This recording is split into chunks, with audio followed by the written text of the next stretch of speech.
Michel Nerneuf va nous parler de logement et d'urbanisme. Oui, merci. J'ai d'abord deux délibérations qui sont un peu du même tonneau, c'est-à-dire de réévaluer les garanties de la ville apportées à deux projets pour des raisons différentes. Le premier, concerne d'ailleurs Chapelle Internationale, le lot B et G. Il se trouve que ICF Habitat La Sablière avait prévu, donc comme nous le faisons d'habitude, de mélanger plus PLS, PLAI et comptait sur un financement du Conseil régional.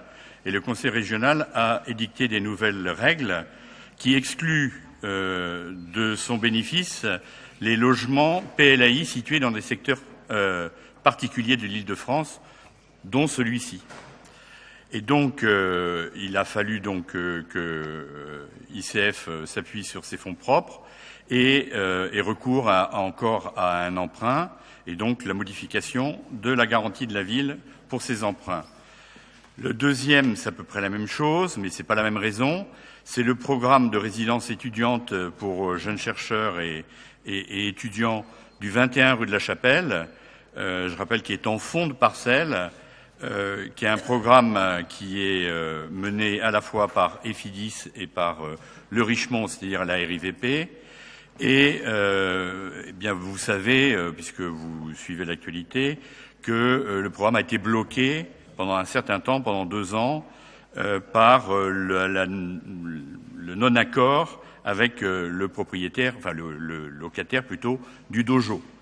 Et donc, ça veut dire que maintenant, les emprunts qui avaient été en principe contractés, ce n'est plus valable et il faut remettre ça. Et donc, dans ces deux cas, la ville suit pour modifier la garantie qu'elle apporte à ces programmes. Alors, je vous invite à voter favorablement ces deux délibérations avant de passer à un secteur d'aménagement important. Merci. Sur ces deux délibérations, est-ce qu'il y a des demandes de prise de parole ? S'il n'y en a pas, je vais les soumettre au vote.